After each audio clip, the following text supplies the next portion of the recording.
So before we came out here, the family and I stood in the other room and engaged in a pre-service ritual, which in Hebrew is called kriya, which translated means tearing. In Hebrew it means to tear.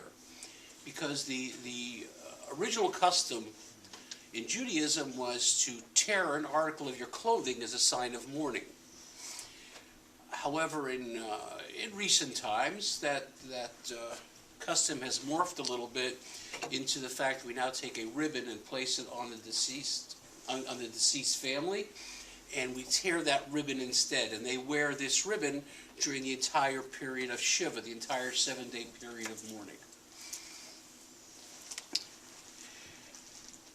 And probably as important as doing that is understanding why we do it. And the verse that we said before we came in here from the book of Job, those of you familiar with Job, considered to be the paradigm of suffering. You know, when you think of suffering biblically, you think of Job.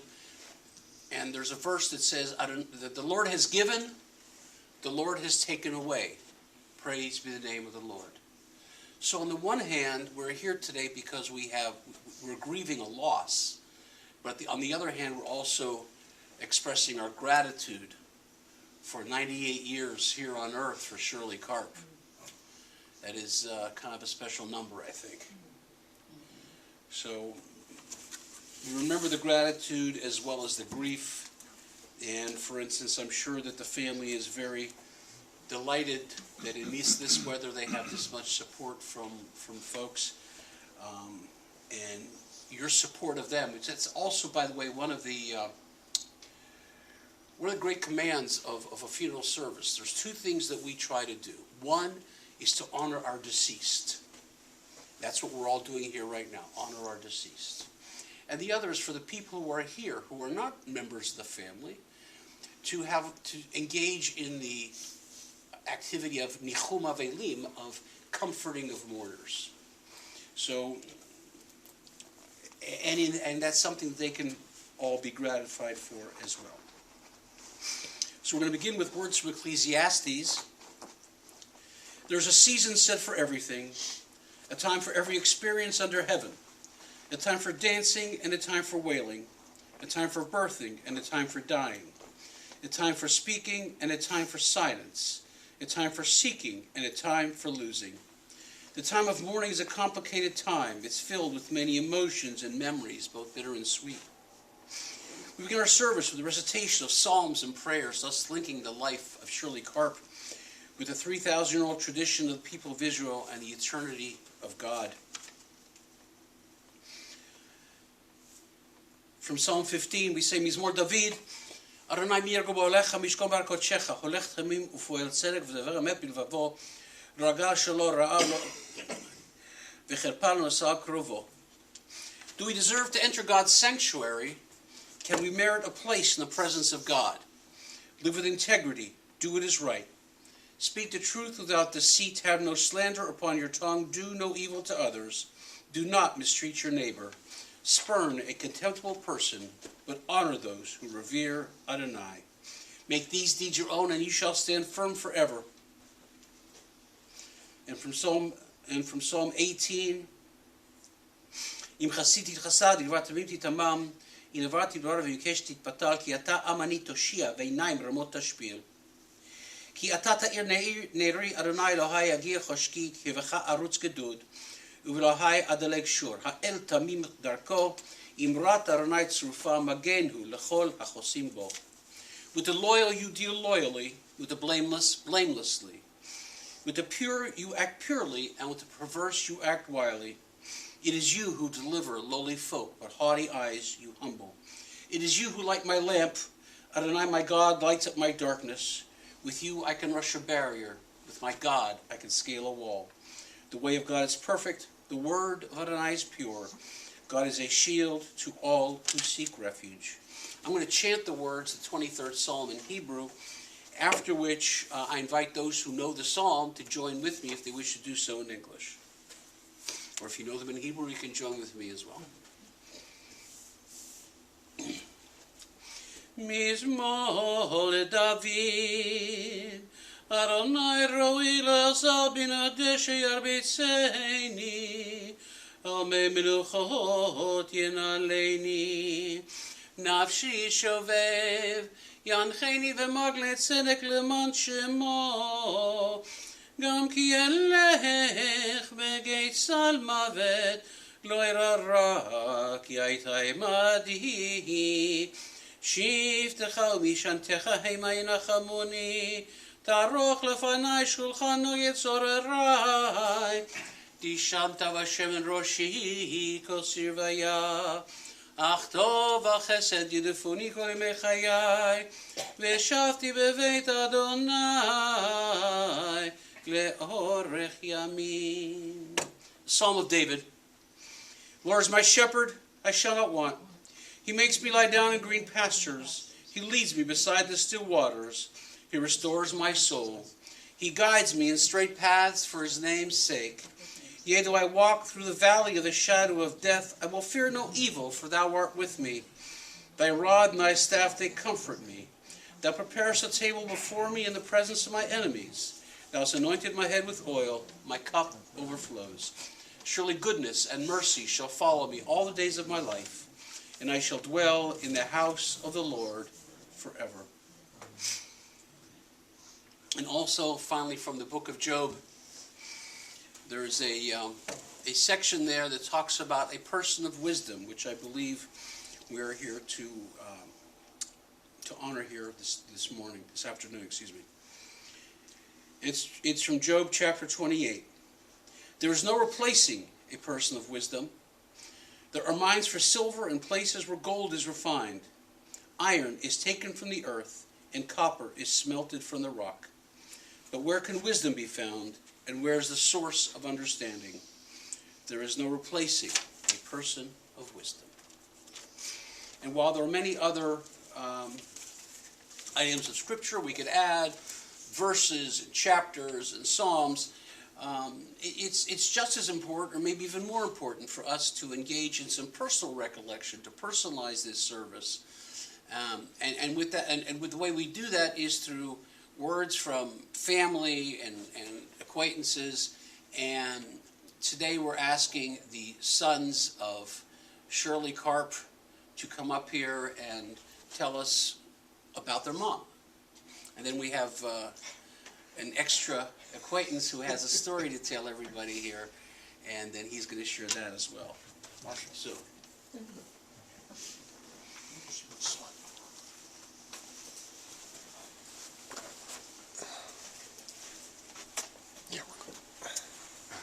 For you who knew my mother, she would not have wanted anyone to come out today.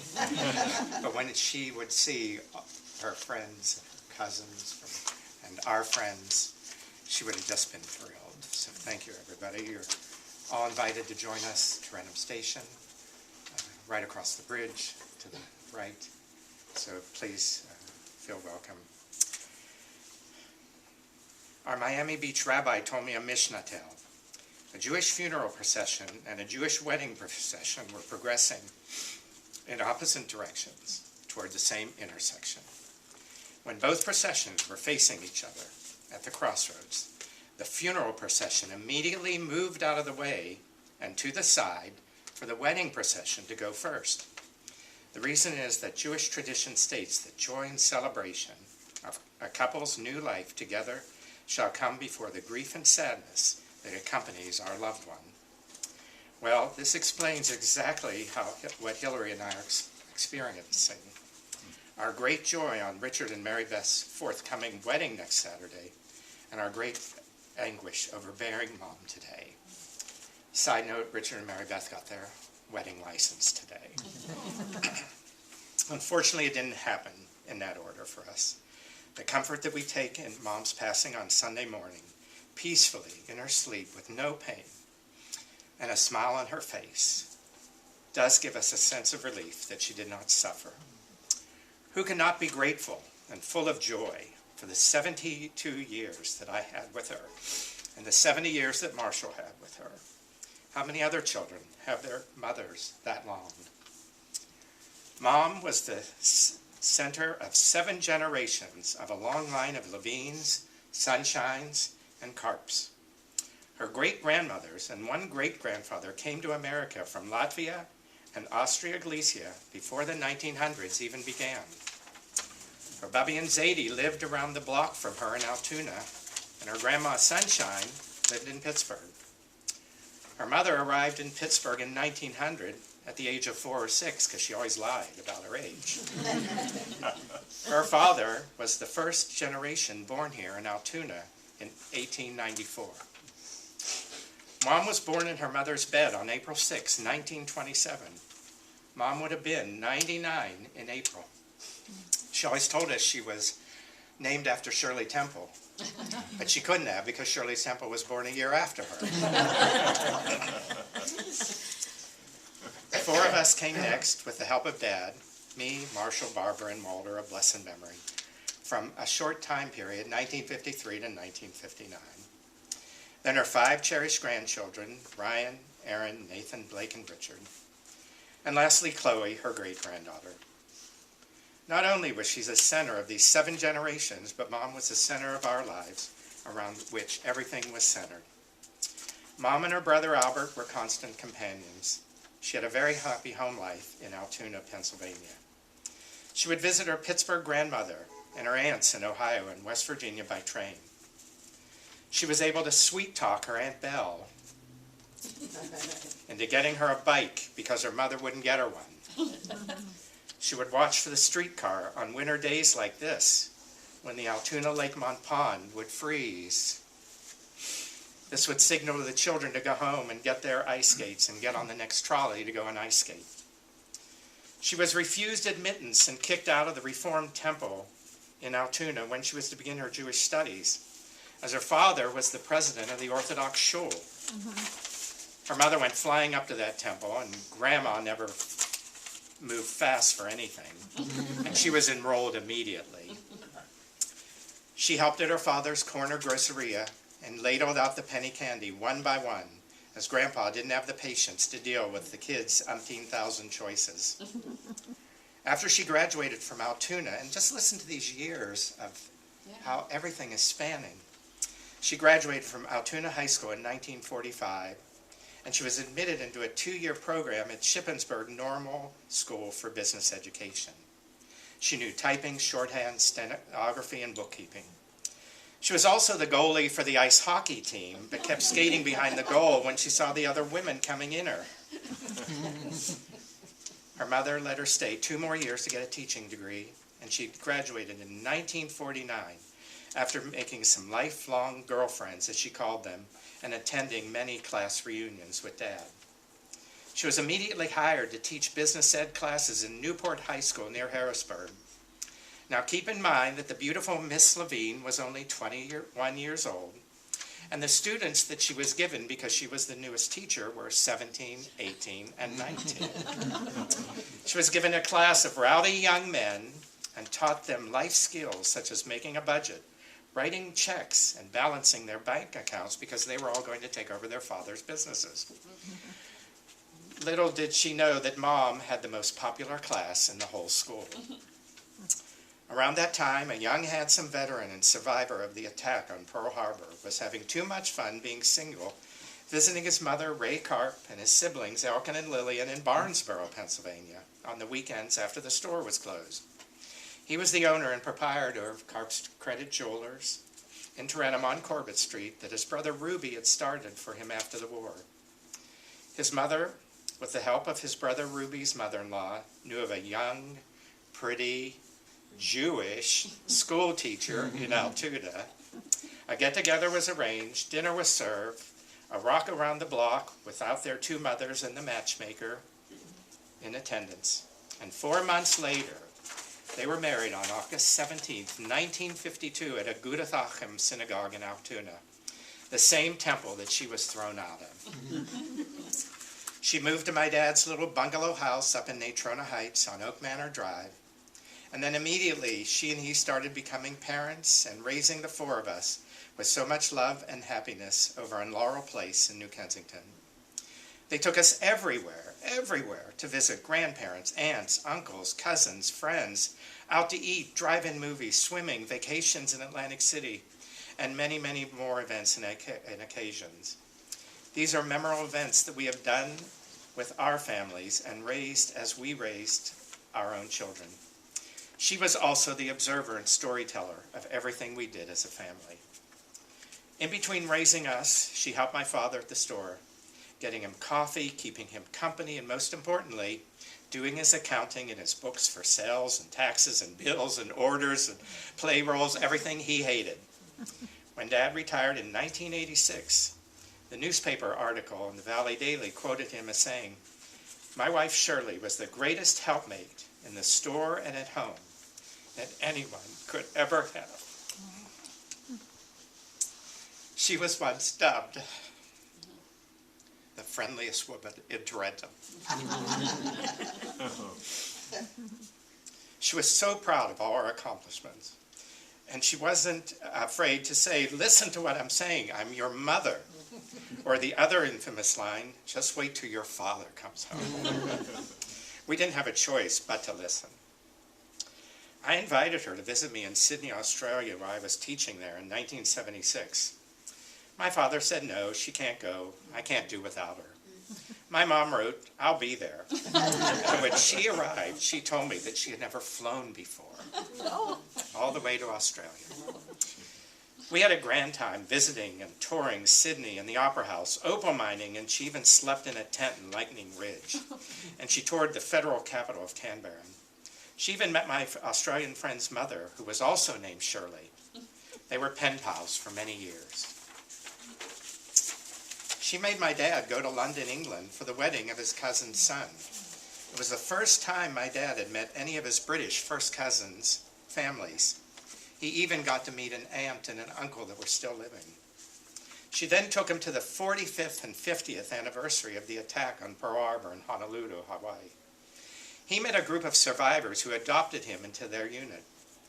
As he was marching with them on the 50th on the December 7th parade, she witnessed one man who just come running at him, who just happened to get off the cruise ship that day to watch the parade, and he recognized my dad marching down the street 50 years later as being his friend on Hickam Field during that dreadful morning. My mother enjoyed and treasured visits from and visiting all of her grandchildren.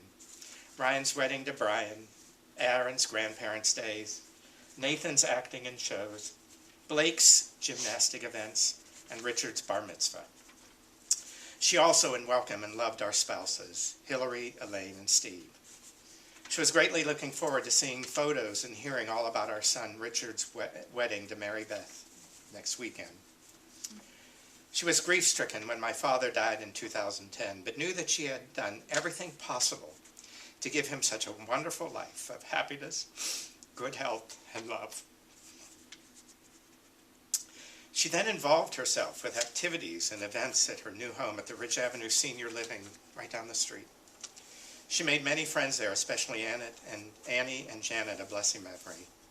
Sometimes we couldn't visit her or call her because she was too busy. On my monthly visits to stay with her, she would call me as I'm boarding the flight and tell me that I better not come as it was raining. Losing Walter in 2020 was the saddest event in her life. At 93, she came to his funeral to help bury him and put dirt on his grave. And then she came to his unveiling and placed a stone on his gravestone.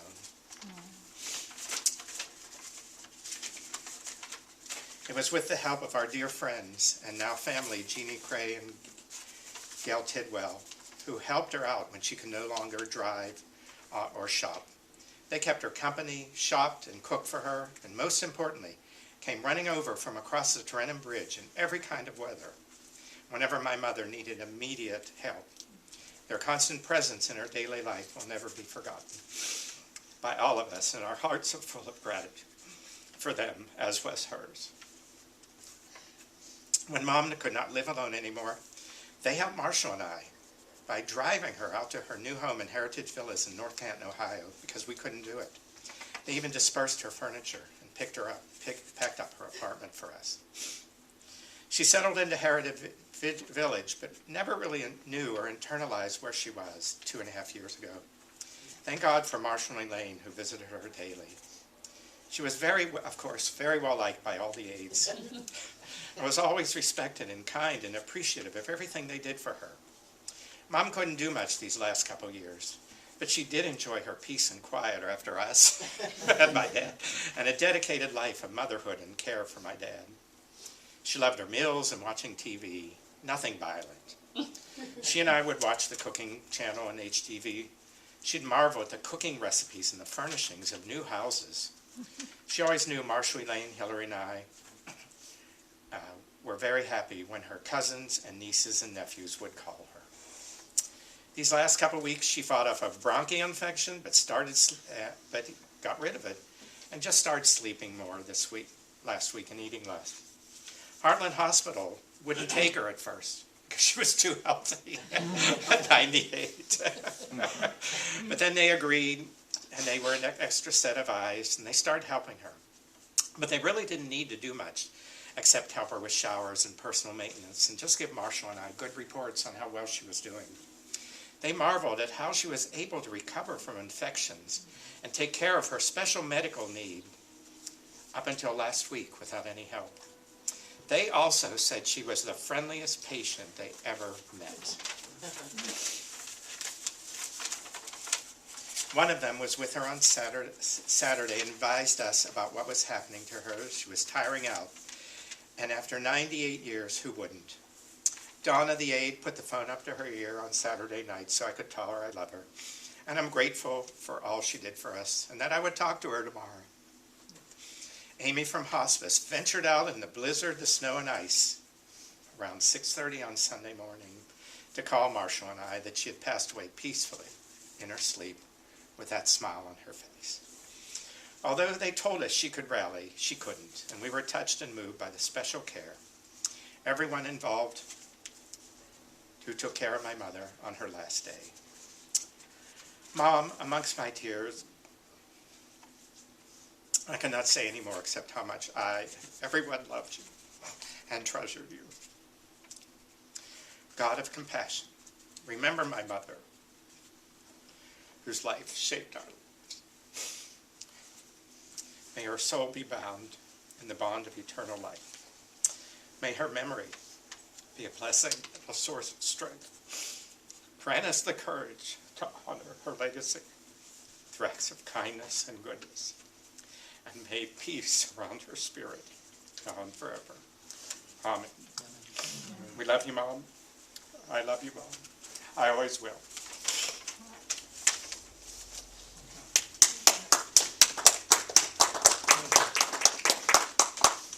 Marshall? Yes.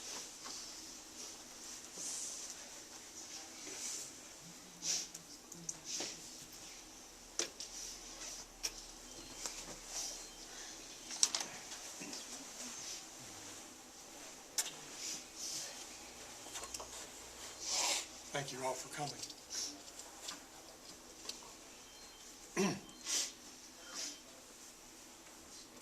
My daughter sent me a message yesterday, asked me to read it. Our daughter, our beautiful daughter.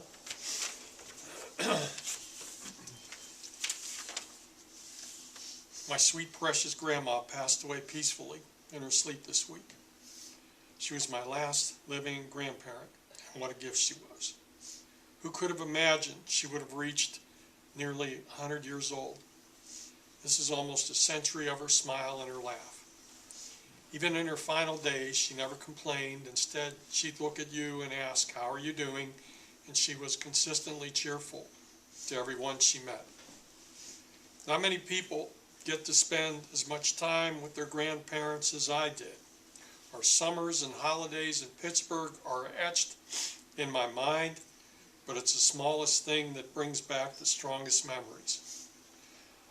I think of the junk jewelry drawer at my grandparents' beloved jewelry store, which they owned for 46 years. As a child, I thought those pieces were treasures. It was gaudy costume jewelry. But to a little girl, they were treasures. That drawer inspired a love of jewelry that stays with me to this day, and I still cherish the jewelry my grandma gave me. Then there was our love of the game Clue. We spent hours at the board together with Miss Peacock with the wrench in the library. One summer she introduced me to the Clue movie. Though it wasn't a huge hit at the time, it became a cult classic somehow. Grandma knew it was a great movie before anybody else did. To this day, if I see it on TV, I will stop and watch it. Our trips to Kmart were a staple of my childhood. I still miss those days, especially the excitement we felt when they added a Little Caesars inside. It turned a shopping trip into a real event because there was crazy bread. Whenever I visited her house, I knew exactly what was waiting for me. The specific candies I loved, tucked away in little jars on the kitchen windowsill. My favorite food stocked in the fridge. She knew I loved cottage cheese and Faygo. A new My Little Pony or Barbie doll waiting to be played with. In these last few years, I watched her transition into the role of great-grandmother, seeing 4 generations in one room. Grandma, my dad, myself, and Chloe is a memory I will hold forever. Before the jewelry store, Grandma started her career as a teacher. It turns out that ran deep in our family. Many of us followed in her footsteps. Though I never expected to be a teacher myself, looking at the path she paved, it really should have come as no surprise. It's just one of those many ways her life influenced us. Grandma almost made it to 100, but the truth is that was not enough time with her. She was our teacher, our playmate, our greatest treasure. She lived a century of grace, and she left us with a lifetime of love. The 4 generations of love she fostered will never stop growing. Thank you for everything, Grandma. We'll see you soon. Our beautiful daughter. Okay, Dave told you about her life, and I'll just tell you about how things came to an end.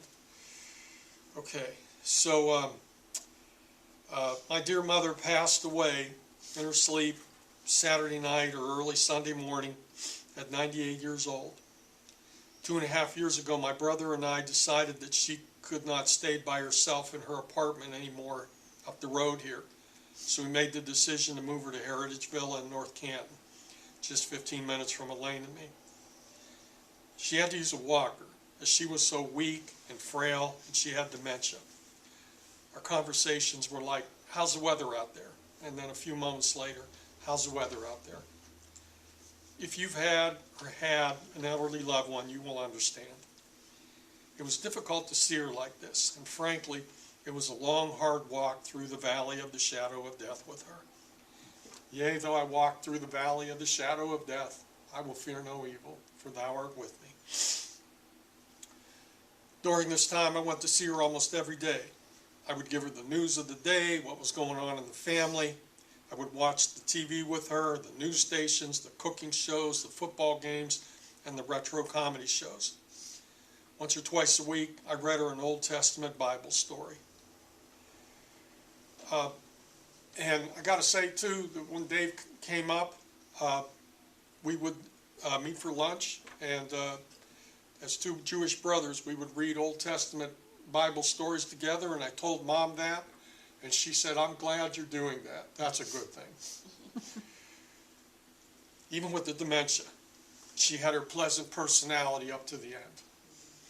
And believe me, that's a blessing. I've heard horror stories from family, people we know with Alzheimer's and dementia, elderly loved ones, and they get mean and nasty towards the end.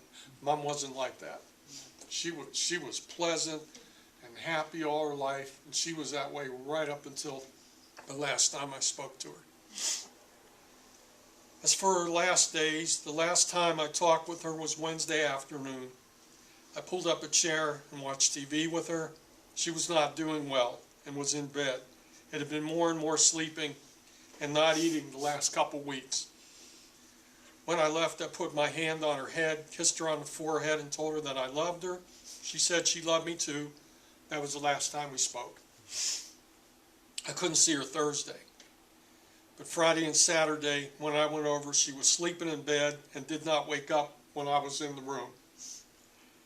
I got a call from the hospice nurse at 7:30 Sunday morning, that she had passed, and the workers said she had a peaceful look on her face. I have no doubt that my mother's soul, who she really is alive in heaven above, though her body is still here on this earth until the day of the resurrection. 2 Kings speaks of Elijah, the prophet, who lived in the northern kingdom of Israel about 100 years after the time of King David. And it's written, "It came to pass, when they were gone over, that Elijah said unto Elisha, Ask what I shall do for thee, before I be taken from thee. And Elisha said, I pray thee, let a double portion of thy spirit be upon me. And he said, Thou hast asked a hard thing. Nonetheless, if thou see me when I am taken from thee, it shall be so unto thee. But if not, it shall not be so.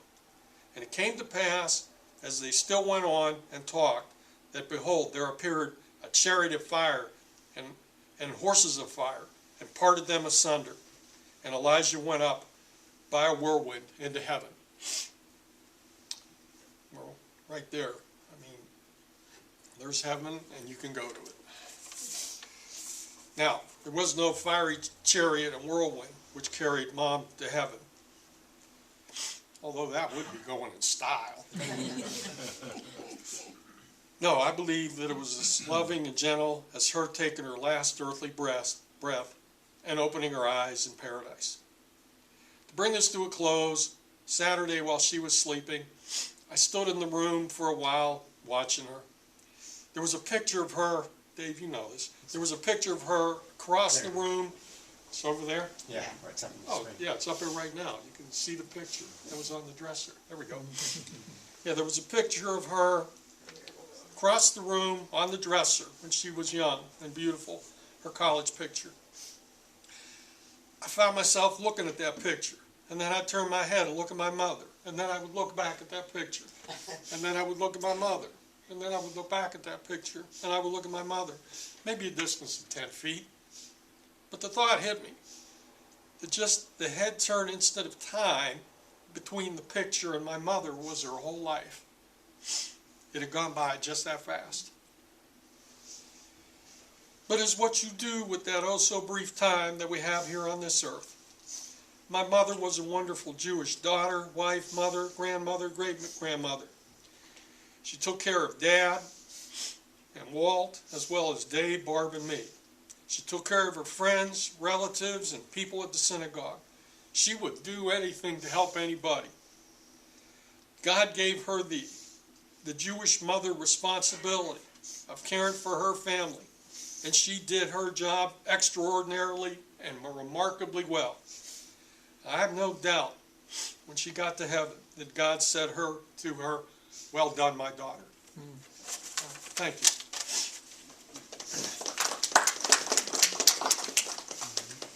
Thank you, Marshall. So we have one of the people who works here actually has some experience with the family and wants to share a short story with you. Tom? So You would? when Walter died, he died during COVID, and it was just the four of us, and Jean and Dale, and so we couldn't do anything. The first, I got right out of my car, and this gentleman came right up to me and just told me wonderful stories. So I asked him to speak for us and for Walter. Thank you. My name's Tom Hogan. I work here at Slater Funeral Home for RJ. And I had the opportunity to go to school with Walt. And Walt was a football trainer, and I was a manager. So we got to be real close and good friends, and Walton never drove. So I'd drive him home. We'd have football practice back and forth. So he said, I pulled onto the driveway, I'll never forget it. He said, I'd like you to meet my mom and dad. I said, okay. So I pulled on, of course they want to know who this gentleman's bringing back and forth. So I had the opportunity of meeting Mr. Karp. What a wonderful man. And I met your mother, what a wonderful lady, okay? And what I can remember the most, she always would give me a hug. I don't know, because at that time I was a little round, chubby guy anyway, and she felt always so warm when she would give me a hug. And said, hi, Mrs. Karp, how are you? I said, she said, oh, good, Tom, how are you? I said, good. I said, Walt ready? Yeah, we'd pick him up, we'd go to school, go to activities back and forth. I said, Walt, I said, why don't you get your driver's license? Oh, I don't know, Tom. Mr. and Mrs. Karp said, Mr. Karp says, I've been telling him, Tom, I've been telling him. And your mother would say, she'd say, talk to him, Tom. So I said, well, why don't you get your driver's license? You can use my car. And he said, no, that's okay, that's okay. So we'd go everywhere. So I said, hey, Walt, yeah? You don't want to drive? No, I don't want to drive. I said, okay. So one day I said, hey, Walt, I'm a fireman. I joined the fire department in '78. I said, Walt, why don't you join the fire department? We're doing everything together. He said, oh, no, I don't want to be a fireman, Tom. I don't want to be a fireman. So I said, Mr. Karp, I want him to join the fire department. He goes, got to get him to do something, huh? I said, yeah. Mrs. Karp, what do you think? She said, well, that's up to him, Tom. I said, okay. So I said, you don't want to join? No, back and forth. So life goes on. I'm still a fireman, and there's Walt. One day I go to the fire hall, and they say, hey, Walter Karp's going to join the fire department. Really? Yeah. So one day I'm driving down the road, I get to the intersection, hey, there goes a little car. Hey, there's Walter Karp driving a car. So I says to him, why wouldn't you let me help you the whole way? He goes, no, that's okay, Tom. He said, but Walter knew I played Santa Claus, okay? And Walter says, Tom, can you do me a favor? Now, I've been playing Santa Claus for 48 years plus. And he said, could you do me a favor? And I'll never forget this, and it's always here, it's always going to be here. And I said, sure, what's up? Well, he says, I would like Santa Claus to come to the house to see my niece and nephews. And I went, really? And he goes, yeah. He said, it would be so nice if Santa Claus could come to the house. And I said, okay, Walt, you and I were good friends. Yeah, all right. Let's see what we can do. I said, Walt, you sure? Yeah, Santa Claus. I want him to come to the house. So he scheduled Santa Claus to come to the house, but Santa Claus is Christmas Eve and gone back to the North Pole at Christmas Day. Walt says, oh, no, Tom. Santa got to come on Christmas Day because the kids will be at the house. I said, Christmas Day? Okay, Walt, my friend Walt. So I said, all right. So I get all dressed up, ready to go again. Out the door I go, and there's nobody at the front door. I don't see Walt's car. I don't see Walt nowhere. Here, Walt's working. And I think it was Giant Eagle at the time, or one of the stores at that time. I knock on the door. Here comes Mr. Karp to the door. Hello? I said, and I went, ho, ho, ho. And he says, can I help you? I said, yeah, I'm here to see the kids. He says, okay. He went like this. Okay, come on in. Meanwhile, he don't know it's Tom in there and Mrs. Karp. She said, oh, come on in, come on. And she gives me a hug, okay? And I says, I come on in and I talk to the kids, and I'm thinking, saying, well, I had talked to the kids, and it was time to leave, so I was leaving, and Mr. Karp and Mrs. Karp was at the door. And I said, Mr. Karp. He went, yeah. I says, it's Tom. He went, oh. Okay, meanwhile, he just left a total stranger in there dressed as Santa Claus on Christmas Day. So, and he said, oh, so relieved. So he said, well, I will talk with Walter. Because Walt was at work. But I didn't have the opportunity to say goodbye to Walter. And had COVID. And what a loving family. And I had a chance to say goodbye to Mrs. Karp. But she always was there to give me a hug. So when Mr. Slater called me and said that Mrs. Karp passed away, I went,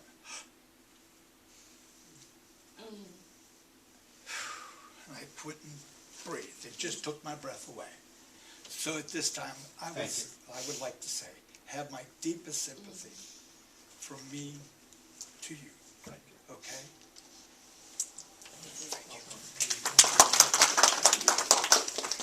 Thank you, Tom. That's lovely. So, you've heard a lot about Shirley's life. So, I promise I will not be long, because it's all these things sound so much better coming from family than they do from some random clergy person. But I do want to put things a little bit into perspective. So I'm going to take us back to the book of Proverbs. The book of Proverbs pays tribute to the Jewish woman. In a chapter, there's one chapter, and it's called Eshet Chayil, the woman of valor. And in the chapter, the author praises the Jewish woman, finding a virtue for her suggested by each letter of the Hebrew alphabet. It's very much the style of poetry back in the day. In this poem, the author sums up his sentiments in the most moving tribute to the Jewish woman found in a single verse. It says, Kamu vaneh v'yashruha. Her children rise up and they call her blessed.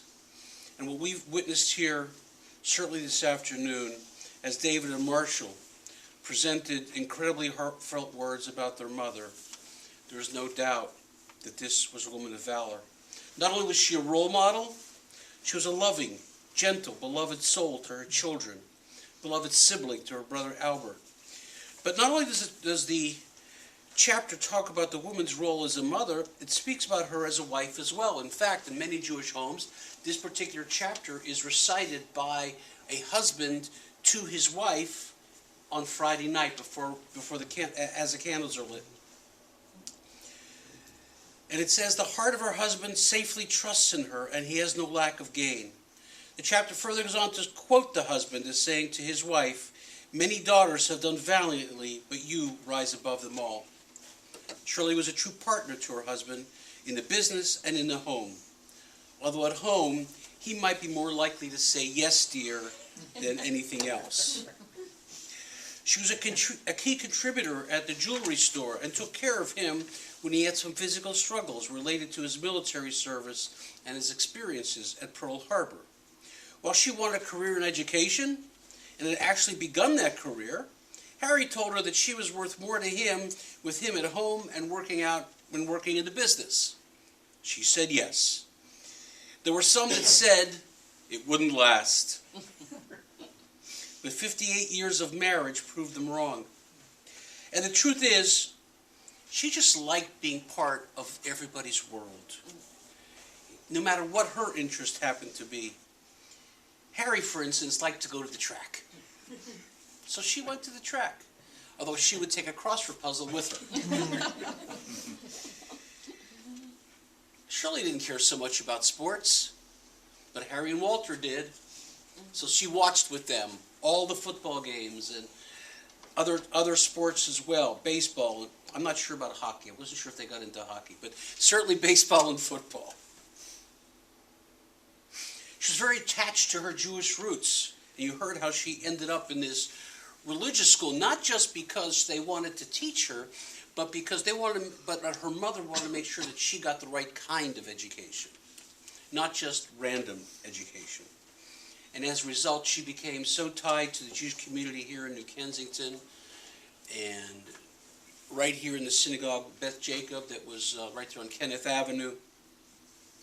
I remember going there myself many, many years ago. She made sure her kids had bar mitzvahs and were confirmed. She also taught her children simple lessons, like how to pick vegetables. But one of Shirley's greatest joys was visiting her grandchildren, and her kind soul will always be a guide for them for the rest of their lives. No more eloquent eulogy, no better summary of the life of Shirley Karp can be given than to say that her family considers themselves blessed because she was their mother and grandmother and great-grandmother. May her legacy of love and caring for family and community and her status as a woman of valor be forever a blessing to all who knew her. I'm going to ask those able to do so to rise at this time for the traditional memorial prayer, the El Malei Rachamim. אל מלא רחמים, שוכן במרומים, המצא מנוחה נכונה, תחת כנפי השכינה, במעלות קדושים וטהורים, מזהירים את נשמת צירו בת ורחל שלחה לעולמה, בגן עדן תהא מנוחתה, אנא ברחמים אסתריה בסתר כנפיך לעולמים, וצרור בתורה חיים מנשמתה, ארנהו נחלתה, ותנוח בשלום ומשכבה, ונאמר amen. Merciful God, grant perfect peace to your sheltering presence from the holy and pure, to the soul of Shirley Karp, who has gone to her eternal home. Master of mercy, we ask our loved one will find perfect peace in your eternal embrace. May her soul be bound up in the bond of life eternal. Lord is her portion. May she rest in peace. Let's all together say, Amen.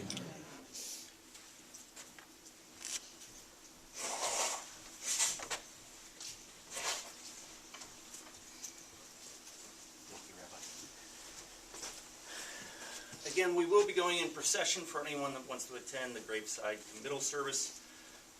Otherwise, everyone's invited. Everybody's invited, just over the bridge. Jeannie, tell them how to get there.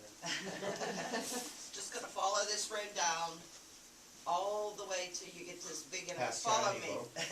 Past Giant Eagle. Yeah, past Giant Eagle, if anybody knows where Giant Eagle is. And then make a left and go down over the bridge, make another right, and it's straight ahead. It's called Drenham Station. Yeah, they called during the service, where Okay. were we?